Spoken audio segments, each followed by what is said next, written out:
से हाथ जोड़ो, हरियाणा के कर्मचारी को ओल्ड पेंशन स्कीम से जोड़ो।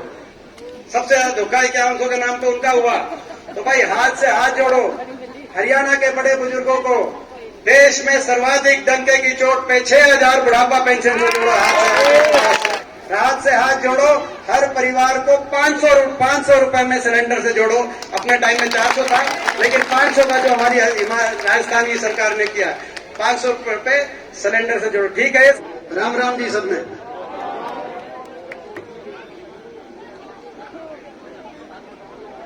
राम राम राम राम जी। ईद के ने सही गली राम राम।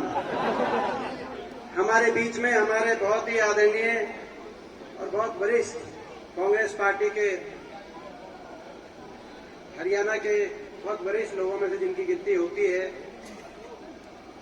पूर्व वित्त मंत्री रहे हरियाणा के प्रोफेसर संपत सिंह जी, कि हमारे भाई अमित जी जो अपना जो है झंडा लेके जो है हमारे अमित पेटवाड़ गांव से, बस हो गया इसकी भी हाजिरी लगवानी जरूरी है। देखो मेहनत कर रहा है इतनी गर्मी में। पे हमारी माताएं बहनें आज यहाँ पे आई हैं, मैं आप सबका बहुत बहुत धन्यवाद करता हूँ। आपने हमारा बहुत हौसला बढ़ाने का काम किया। इस लड़ाई में जो बीजेपी से इस लड़ाई को हम जो बीजेपी के साथ संघर्ष कर रहे हैं, बीजेपी सरकार के खिलाफ, इसमें आपके हौसले से ही हम संघर्ष में हमारे आगे कदम बढ़ते हैं। आज हमारा बहुत हौसला बढ़ा है और मैं सभी जिन लोगों ने आज के कार्यक्रम को सफल करने में अपना सबने जो मेहनत करी है, मैं सबको बधाई देता हूं। अपने भाई जस्सी को, इन्होंने जो कार्यक्रम को लेने के लिए सबसे पहले आगे आए और इन्होंने दिन रात मेहनत करी, तो जस्सी को मैं बहुत बहुत बधाई देता हूं कि आज आपने इतनी मेहनत करी। पूरे गांव सिसाई को हमारे भाई बलजीत जी जो यहाँ से प्रत्याशी रहे हमारे, और पूरा गांव सिसाई, आप लोगों ने आज यहाँ पे छत्तीस बिरादरी ने जो आज आशीर्वाद दिया है। और ये गांव सिसाई गांव, मैं 3 बातें करूंगा। पहले सिसाई गांव की और फिर अपनी जो है हमारे प्रदेश की राजनीति की और आगे की लड़ाई की। सिसाई गांव का हमेशा पूरा आशीर्वाद रहा और बहुत सिसाई गांव से मैं समझता हूँ एक बहुत अपनापन रहा। हमारे परिवार के साथ भी 1963 में जब दादाजी सिंचाई मंत्री थे पंजाब में, पंजाब एक ज्वाइंट पंजाब था, उस समय ये सिसाई मेजर का जो माइनर निकला था, उस समय वो नाइट माइनर उनकी कलम से उस समय निकला। और 52 से 62 तक जब लोकसभा के सांसद थे तो उस समय ये इलाका रोहतक लोकसभा में आता था। जब चौधरी रणबीर सिंह जी लोकसभा के, तो यहाँ से लोकसभा के सदस्य के रूप में उनको प्रतिनिधित्व करने का मौका मिला 1952 से 62 में। और 63 के अंदर जैसे ही वो मंत्री बने पंजाब में, तो पहला माइनर यहाँ पे जो मैं समझता हूँ आज तक जो गांव के अंदर पानी आता। और उसके बाद जो अपनी सरकार आई, तो मैं गांव में आया था, तो आपने कहा था, गांव वासियों ने कहा था कि भाई माइनर तो जो है सिंचाई के पानी का तो इंतजाम कर गए थे, लेकिन पीने के पानी की डिग्गी डिपेंडेंट आपको बनवानी है। और मुझे ये अपनेपन की बात होती है। हमारे यहाँ से दोनों जब सरकार बनी, यहाँ से विधायक चुन के हमारी कांग्रेस पार्टी का नहीं आया था, लेकिन अपनेपन में उससे कमी नहीं होती, अपना अपना ही होता है। आपने जब कहा तो मुझे याद है कि आपने ये कहा, मैंने कहा भाई अगर वो सिंचाई का पानी का दादाजी का आपने कह दिया तो अब तो कुछ भी करना पड़े, पीने के पानी की डिग्गी तो भाई मेरी जिम्मेदारी, मैं बनवाऊंगा। तो पीने के पानी की डिग्गी आपने, मुझे याद है उस समय चाहे ढाका तक की सड़क की बात हो, चाहे मॉडल पूरे जिले के अंदर एक मॉडल स्कूल बनना था पूरे हिसार जिले के अंदर, तो हुड्डा साहब की कलम से जब वो एक मॉडल स्कूल बनने का नाम आया तो सिसाई गांव का नाम आया। चाहे स्टेडियम की बात हो, और इसमें भी कोई दो राय नहीं। जो पिछला चुनाव था, कांग्रेस के प्रत्याशी की हालात ठीक नहीं थी पिछले लोकसभा चुनाव में, लेकिन लोकसभा चुनाव की बात कर रहा हूं। लेकिन लोकसभा चुनाव में पूरे लोकसभा क्षेत्र में एक गांव में हुड्डा साहब का कार्यक्रम रखवाया गया, एक गांव में, और वो सिसाई गांव में रखवाया गया। और ये एक गांव था जहां से जो है पूरे हल्के में ये एक गांव था जहां से कांग्रेस पार्टी के प्रत्याशी लोकसभा में जो बीजेपी में जा लिए, वो जो लोकसभा के प्रत्याशी थे, मुझे पता है कि बहुत लोगों का वो पहले से उनके बारे में सारी बात पता थी, जिताने का भी जी नहीं करता था, लेकिन गांव से आपने जिताने का काम किया इस गांव से, तो मैं धन्यवाद करना चाहता हूँ सिसाई गांव का बहुत बहुत। और उसके बाद जब टिकट की बारी आई विधानसभा में, परिस्थितियां बनती हैं। आज हम ऐसे समय में आप और हम यहाँ बैठे हैं, अब मैं प्रदेश के बारे में दो बात आपसे कहना चाहता हूं। ऐसे समय में बैठे हैं जब चुनाव का डंका बज चुका है। डंका कब बजता है? लोकसभा का चुनाव 1 साल के बाद निर्धारित है। हमारे संविधान में 5 साल में चुनाव होता है, 4 साल सरकार के होते हैं और आखिरी 1 साल जनता का सोचने विचारने का होता है। सरकार की नियत, कार्यशैली और धरातल पे, जमीन पे उनके काम 4 साल में आ जाते हैं और आखिरी साल सोच विचार के लोग फैसला करते हैं कि देश का, प्रदेश का क्या भविष्य होगा। आज डंका बज चुका है। लोकसभा के चुनाव में तो 11 महीने रह गए और ये हिसाब लगाया जा रहा है कि शायद इस बार लोकसभा के साथ विधानसभा चुनाव भी हो, क्योंकि पीछे जब अमित शाह आए, केंद्रीय गृह मंत्री, भाजपा के 2 दिन के हरियाणा के दौरे पे, पहला दिन तो उनका प्रोग्राम रद्द हो गया। गोहाना में रैली थी, आपको याद होगा। उस रैली में ज्यादा आदमी नहीं पहुंचे।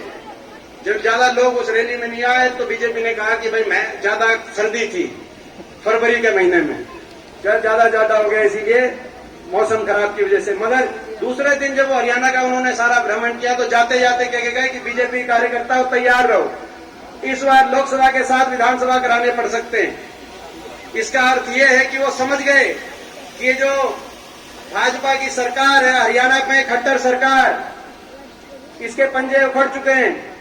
और जो विधायक इस सरकार में हैं, बीजेपी के हों या जेजेपी के हों या निर्दलीय हों, ये किसी तरीके से लोकसभा तक तो डट जाएंगे, मगर लोकसभा चुनाव के बाद इनको डांटना मुश्किल हो जाएगा। तो पहले लोकसभा के साथ कह के गए। खैर, कहने का मतलब है 1 साल में चुनाव। आपके सामने इस सरकार की क्या कार्यशैली रही मुझे बताने की जरूरत नहीं है, आप भुगत भोगी हो।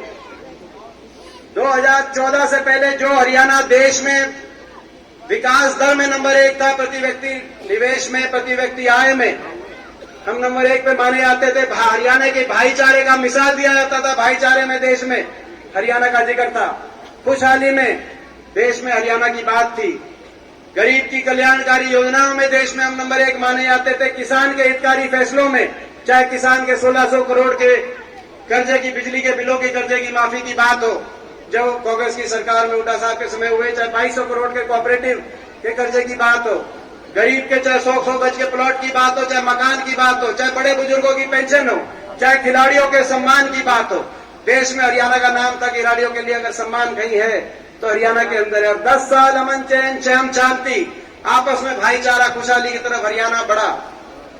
आज 9 साल की इस खट्टर सरकार के बाद उस हरियाणा पे और उस हरियाणा के विकास के सफर पे ग्रहण लग गया। विकास की पटरी से उतर के 19वें नंबर पे पहुंच गए विकास दर में। नंबर 1 पे अगर आज हरियाणा पहुंचा है देश में, तो बेरोजगारी में आज भारत सरकार के आंकड़े बताते हैं, मोदी सरकार के, कि आज हरियाणा नंबर 1 बेरोजगारी में। ना प्राइवेट की नौकरी आई, ना इंडस्ट्री आई, ना कोई औद्योगिक क्षेत्र लगे, ना सरकारी रोजगार मिले। जो सरकारी नौकरियां मिली, एक के बाद एक भर्ती घोटाले की भेंट चढ़ गई। बहुत सी सरकारी नौकरी समाप्त कर दी गई, केंद्र के स्तर पे भी, हरियाणा प्रदेश के स्तर पे भी। रेलवे, एयरपोर्ट, पोर्ट, हर चीज की प्राइवेटाइजेशन, बड़े उद्योगपति घरानों के हवाले करके देश की संपत्ति, उस रास्ते पे चल पड़ी सरकार। यहां तक कि फौज की पक्की भर्ती होती थी हर साल। हरियाणा से 5,500 फौज में पक्की भर्ती होकर जाते थे। उस फौज की भर्ती को भी आज आपको पता है कि उस पक्की भर्ती के बजाय अग्निपथ योजना ले आए। अग्निवीर 5,500 पक्के भर्ते होते थे हर साल हरियाणा से। इस साल केवल 900, 925 अग्निवीर लिए गए हरियाणा से। उनमें से भी आपको पता है केवल 200 के लगभग, यानी कि 1/4 4 साल के बाद पक्के किए जाएंगे। बाकी 700 घर वापस आ जाएंगे। आजकल रिश्ता करने जाते हैं, कहते हैं कि फौज में है, तो पता करना पड़ता है कि कौन सी फौज में है। यही बात है ना, कहीं अग्निपथ वाली फौज में तो नहीं है कि 4 साल के बाद। तो आज ये स्थिति बन गई। हरियाणा देश में नंबर 1 बेरोजगारी में। हर घर में नौजवान बेरोजगारों की फौज खड़ी हो गई। बच्चे अपने परिवार पे कि जी बाहर भेजो, वो भी एक से एक। यहाँ जींद में मैं देख रहा था 1 से 100 से ज्यादा सेंटर बन गया अभी जींद में। 5-7 साल पहले एक भी सेंटर नहीं था बाहर भेजने के लिए। 100 से ज्यादा सेंटर बन गए जींद में, हिसार में, कैथल में, रोहतक में, हर जगह बाहर जाने की तरफ। क्योंकि यहाँ पे रोजगार दिखता नहीं कि भाई जमीन बेचनी पड़े, कुछ खरीदनी पड़े, बाहर का रास्ता, और उसमें धोखा मिलता है वहां जाकर। मैं अपने नौजवान साथियों से कहना चाहता हूं, ये खट्टर सरकार सदा के लिए नहीं है। आप विश्वास करो और धैर्य रखो। 1 साल की बात बाकी है ऐसी सरकार, खट्टर सरकार जिसने हरियाणा का ऐसा भट्टा बिठा दिया, ये सरकार जाएगी, आपकी सरकार आएगी, हरियाणा में नौजवानों की सरकार आएगी, हरियाणा के विकास के रास्ते पर लेके जाने की सरकार आएगी। आपके भविष्य के लिए हम लड़ाई लड़ रहे हैं। चाहे बेरोजगारी में नंबर 1 बन गया हरियाणा, महंगाई में आज देश में नाम आ गया। 400 रुपए का सिलेंडर होता था, आज सिलेंडर की कीमत 1100 रुपए और 50 रुपए भी होली पे और बढ़ाए हैं 1200 जितने आज आपके सामने डीजल, पेट्रोल, रसोई गैस का सिलेंडर। अपराध में हरियाणा देश में आगे आ गया और भ्रष्टाचार में हरियाणा का देश में नाम हो गया। ऐसी सरकार जो भ्रष्टाचार के समझौते पे बनी हो, लोग नहीं चाहते थे इस खट्टर सरकार को दोबारा बनाना हरियाणा में। आपको याद होगा लोकसभा चुनाव में बीजेपी की 10 की 10 सीट आई थी 2019 में, 10 की 10 सीट आई थी। 80 सीटों पे बीजेपी की लीड आई, बीजेपी ने नारा दिया विधानसभा चुनाव में। उसके बाद 75 पार का खट्टर साहब ने नारा दिया, 75 पार का दिया था कि नहीं दिया था 75 पार का नारा? लेकिन 75 पार का नारा था, टीवी 85 पार दिखा रहा था सर्वे, लेकिन हरियाणा का मतदाता नहीं चाह रहा था। 75 पार का नारा हरियाणा के मतदाता को नहीं सुना रहा था। 14 मंत्री उतरे उस सरकार के। अगर 75 पार की चाह होती हरियाणा के मतदाता के दिल में, उस सरकार को दोबारा बनाना चाहते खट्टर सरकार को, तो 14 में से मात्र 2 मंत्री, मुख्यमंत्री जी और अनिल विज, वो वापस पहुंचे विधानसभा में। बाकी 12 मंत्री लोगों ने वापस नहीं पहुंचने दिए 75 पार के नारे पे। लोगों ने कहा कि भाई हमको 75 पार देखी जाएगी, लेकिन ये मंत्री वापस नहीं पहुंचना चाहिए। रोहतक से मनीष ग्रोवर आ रहे, तो बादली से जो आज बीजेपी के प्रदेश अध्यक्ष हैं, कल उनका बयान आ रहा था, ओम प्रकाश धनखड़ जी, वो बादली से हारे। कृष्ण पवार इसराना से हारे, तो रामविलास जी महेंद्रगढ़ से हारे। कविता जैन सोनीपत से हारी, तो नारनौन से कप्तान अभिमन्यु हारे। जो सरकार, अगर सरकार की अच्छी कार्यशैली होती, लोग दोबारा बिठाना चाहते चंडीगढ़ के सिंहासन पे, तो कम से कम आधे मंत्रियों तो वापस जीत के जाना चाहिए था। लोगों ने साफ कर दिया और बीजेपी के 75 पार की नारे की हवा निकाल दी। 40 पे सुई अटक गई, बराबर का कांग्रेस और बीजेपी की लग कशमकश चली। थोड़ी बहुत बीजेपी की सीट ज्यादा आई, लेकिन इस बीच एक और काम बना। एक कहता था 75 पार और दूसरा कहता था बीजेपी को करो जमुना पार। कौन क्या करता जमुना पार? क्या करता कि नहीं क्या करता? खट्टर साहब कहते थे 75 पार बीजेपी का नारा था, और दुष्यंत चौटाला क्या करते थे, जेजेपी वाले क्या करते थे, बीजेपी को करेंगे जमुना पार। एक कहता था 75 पार, दूसरा कहता था बीजेपी को करो जमुना पार। इलेक्शन का नतीजा निकलते ही दोनों बन गए जमा पक्के यार, और चंडीगढ़ में बना दी भ्रष्ट सरकार, और जनता करी है हाहाकार। 2 बातें कही थी उन्होंने, 2 बातें, कि बीजेपी को करेंगे जमुना पार और 5100 बुढ़ापा पेंशन। मुझे आज भी याद है वो दिन जब नतीजा आया, जेजेपी ने कहा प्रेस कॉन्फ्रेंस करके कि भाई हमारी कंडीशन है 5100 पेंशन जो देगा। पहली बात तो भूल गए कि बीजेपी को करो जमुना पार, दूसरी बात क्या भाई 5100 पेंशन देगा, उसके साथ हम समझौता करेंगे, कांग्रेस देगी या बीजेपी देगी।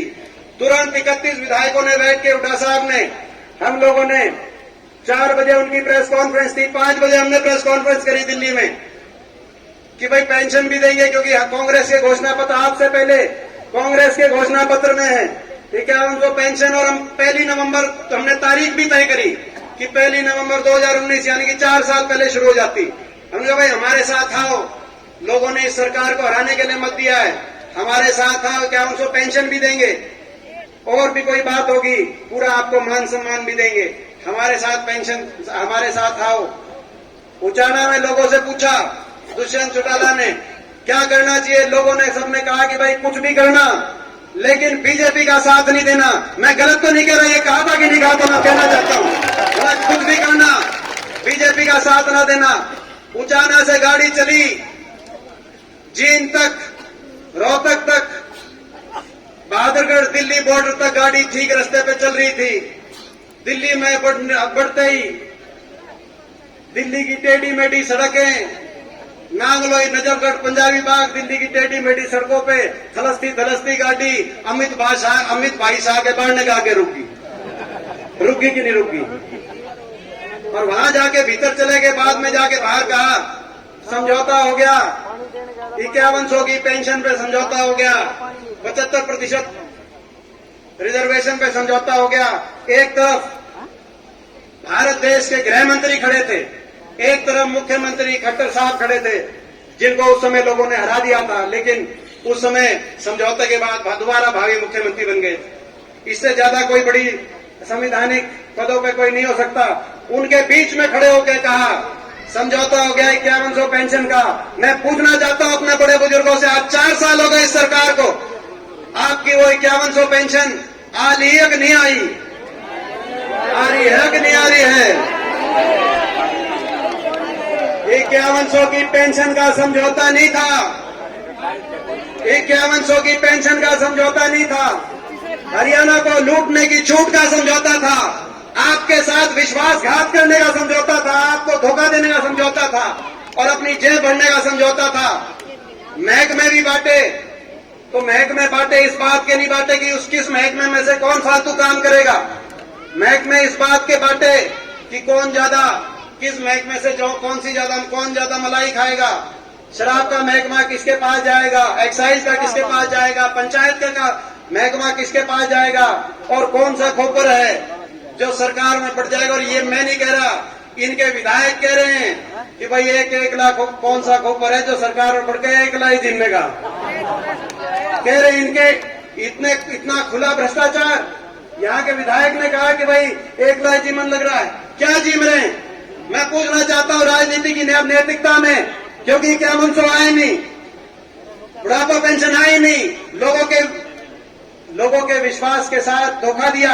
लोगों ने बीजेपी की सरकार पलटने के लिए वोट दी थी, आपने कहीं और जाके साथ दिया, आपने सौदेबाजी करी। मैं पूछना चाहता हूं जो दादा गौतम ने कही थी वो कौन सा खोपर है, मैं पूछना चाहता हूं। और वो जो 1 लाख खोपर जीवन लग, कौन सा खोपर है और वो क्या जीम रहा है, क्या जीम रहा है, मैं पूछना चाहता हूं।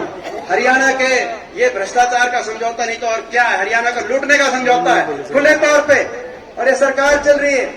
मैं कहना चाहता हूं ने एक और काम किया, आज बेरोजगारी में हरियाणा नंबर 1, महंगाई में नंबर 1, भ्रष्टाचार में नंबर 1, लेकिन लोगों को अपमानित करने में भी नंबर 1। अगर ये काम नहीं भी करता अपने काकाताओं से कहना चाहता हूं, बड़े बुजुर्गों से, अगर ये काम नहीं भी करते तो भी हम काम चला लेते, अगर ये हरियाणा वासियों का मान सम्मान रखते। लेकिन इन्होंने तो हरियाणा वासियों के मान सम्मान को रौंदते हुए सरकार 4 साल तक चलाने का काम किया। हरियाणा वासियों के मान सम्मान पे चोट पहुंचाते हुए सरकार चलाने का काम किया। कोई ऐसा वर्ग नहीं है हरियाणा में जिस वर्ग को सड़क पे ना आना पड़ा हो अपने हकों के लिए, किसान से लेकर और मजदूर तक, और कोई ऐसा वर्ग नहीं है जिसका इन्होंने अपमान ना किया हो। कर्मचारी आए ओल्ड पेंशन स्कीम पे पंचकुला में, उन पे लाठीचार्ज। सफाई कर्मचारी, ग्रामीण सफाई कर्मचारी, ग्रामीण चौकीदार अपना मानदेय बढ़ाने के लिए करनाल में गए, उन पे लाठीचार्ज। छोटे छोटे बच्चे, स्कूल बंद हो गए, 9 साल से शिक्षकों की भर्ती नहीं, स्कूलों के आगे छोटे छोटे बच्चे बैठे, तो शिक्षा मंत्री ने कहा कि ये विपक्ष ने बिठा रखे। आंगनवाड़ी और आशा और हमारी महिलाएं आशा वर्कर वो करनाल में आई, उन पे लाठीचार्ज। यहाँ तक कि सरपंच सोचते थे कि छोटी सरकार है, कम से कम थारा तुम तो बचोगे, लेकिन सरपंचों को भी सड़क पे आना पड़ा और उनकी भी तसल्ली बिठाई गई। आपके सामने कोई वर्ग नहीं, खिलाड़ियों को आना पड़ा।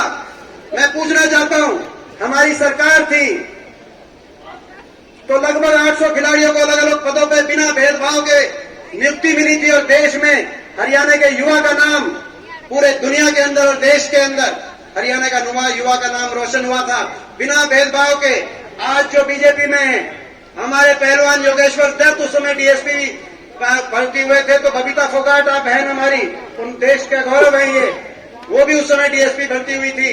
तो हमारे जो खेल मंत्री हैं संदीप सिंह जी, वो भी उस समय हुड्डा सरकार में डीएसपी भर्ती हुए थे। मैं पूछना चाहता हूं, 9 साल एक किसी खिलाड़ी को नियुक्ति नहीं। साक्षी मलिक हमारी मोखरा की बेटी जो पिछले ओलंपिक के अंदर 2 मेडल आए देश के, ओलंपिक के अंदर 2 ही थे, इससे पिछले वाले में। इस बार तो बजरंग पुनिया का, रवि दहिया का मेडल, इस बार नीरज चोपड़ा के हमारे मेडल, पिछली बार 2 ही के मेडल थे, पीवी संधू और साक्षी मलिक।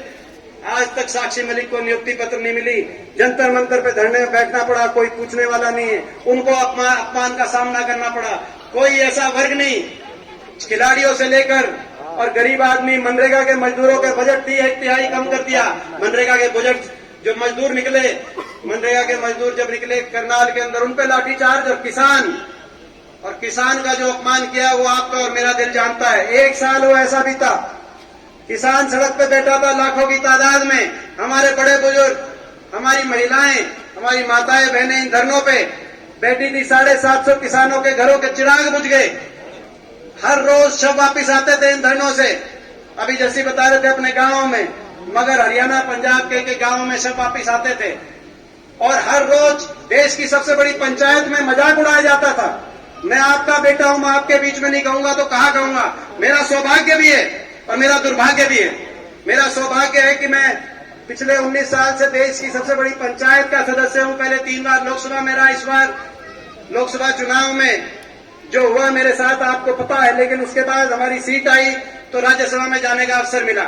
मेरा सौभाग्य है कि मैं 19 वर्ष से, शायद मेरी उम्र में इतना लंबा उस पंचायत में बैठने का अवसर देश में किसी और को ना मिला हो। मैं अपने आप को बहुत सौभाग्यशाली मानता हूं और हरियाणा के हर व्यक्ति का मैं बहुत अपने ऊपर आभार मानता हूं, एहसान मानता हूं। लेकिन मेरा दुर्भाग्य भी था कि ऐसे समय भी मैं उस किसान आंदोलन के समय, क्योंकि हरियाणा के 15 सांसद हैं, 15 सांसदों में से 14 बीजेपी के, 10 लोकसभा के और 5 राज्यसभा के, 14 बीजेपी के।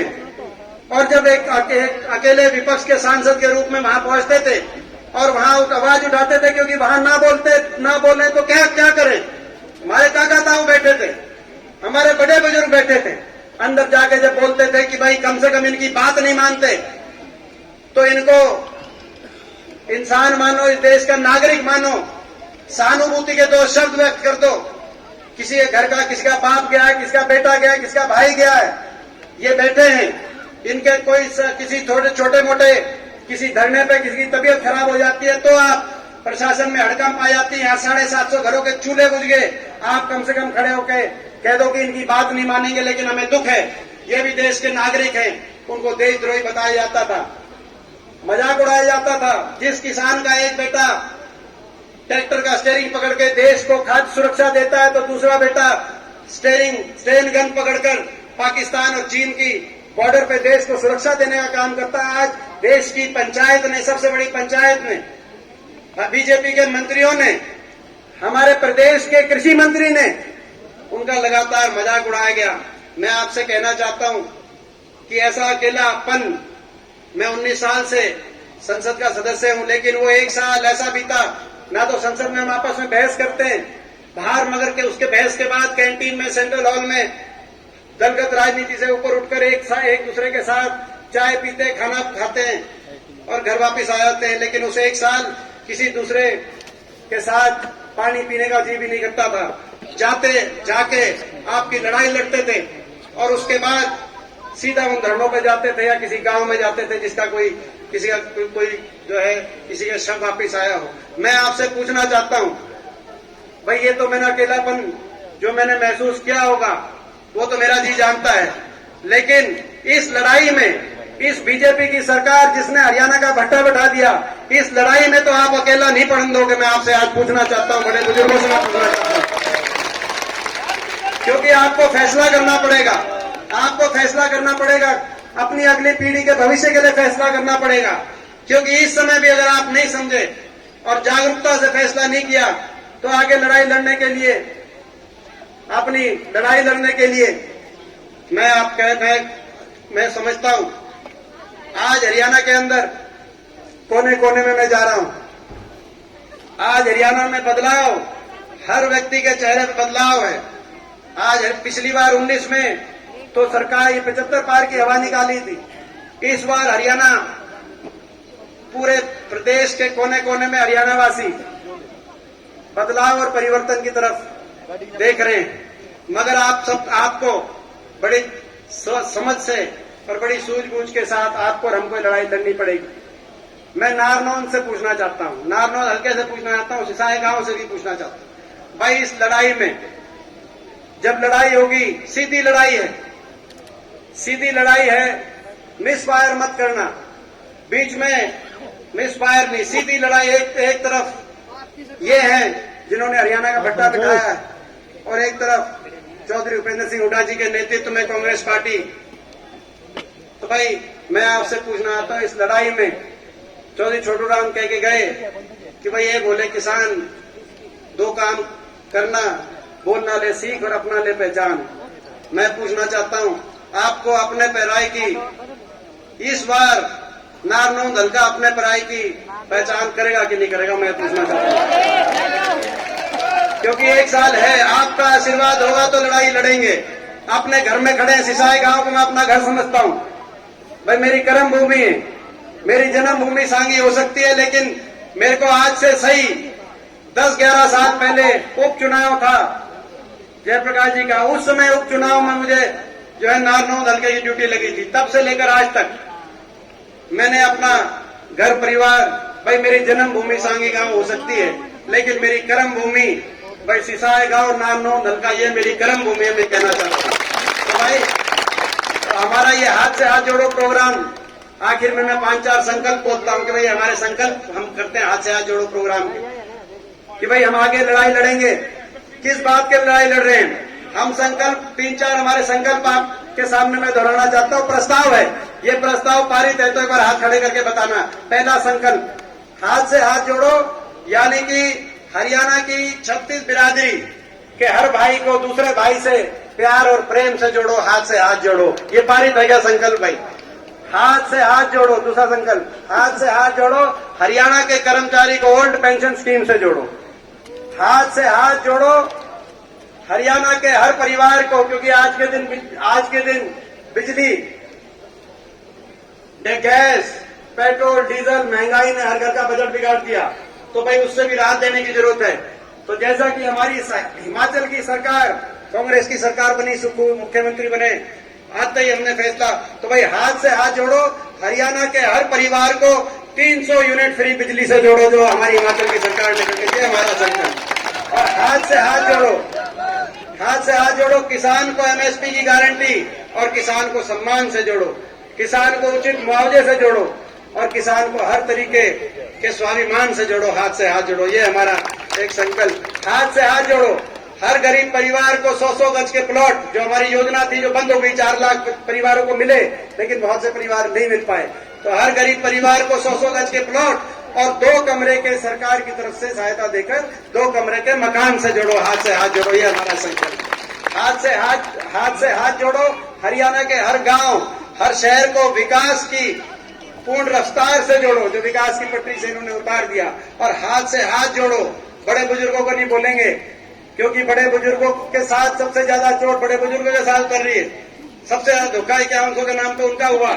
तो भाई हाथ से हाथ जोड़ो, हरियाणा के बड़े बुजुर्गों को देश में सर्वाधिक डंके की चोट पे 6000 बुढ़ापा पेंशन से जोड़ो। हाथ से, ताकि एक घर में 2 आए तो 12,000, एक घर में एक तनख्वाही आ जाए, तो ताकि हरियाणा का एक। और हाथ से हाथ जोड़ो, हर परिवार को, जो राजस्थान में गहलोत सरकार ने किया है, हाथ से हाथ जोड़ो, हर परिवार को 500 रुपए में सिलेंडर से जोड़ो। अपने टाइम में 400 था, लेकिन 500 का जो हमारी राजस्थान की सरकार ने किया, 500 रुपए सिलेंडर से जोड़ो। ठीक है, ये सारे संकल्प राज्य संकल्पों में। और भाई हाथ से हाथ जोड़ो, और भाई आपस में, भाई जो है आपस में एक दूसरे को जोड़ो। और भाई नारनौल हल्के को कांग्रेस से जोड़ो, नारनौल हल्के को हुड्डा साहब से जोड़ो। ये संकल्प भाई, ये संकल्प बताओ। तीसरा संकल्प एक बार हाथ खा के भाई, और देखो ये आखिरी एक बात कह के बात समाप्त करो।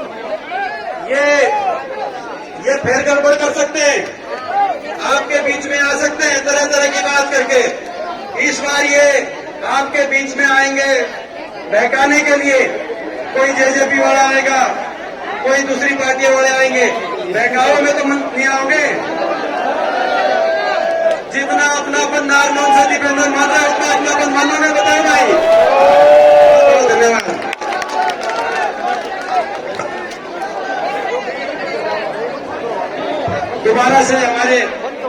आज के आयोजक हैं हमारे नौजवान साथी भाई जस्सी को बहुत बहुत मैं बधाई देना चाहता हूँ। सिसाई गांव को हमारे भाई सिसाएगा और सारे हमारे सभी जो भी हमारे पूरे नारनौल हल्के कार्यकर्ता हैं सबको बहुत बहुत शुभकामनाएं। साहब को बता भेंट करेंगे। बंदा गरीब है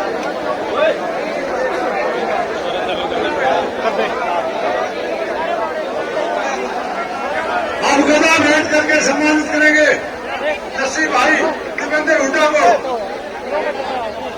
और सोनू ओके वो कार्य के सम्मानित करेंगे एमपी साहब को और जस्सी को। सोनू भाई को ओके दे के सम्मानित करेंगे एमपी साहब को और भाई जस्सी को तालियां बजा के सम्मानित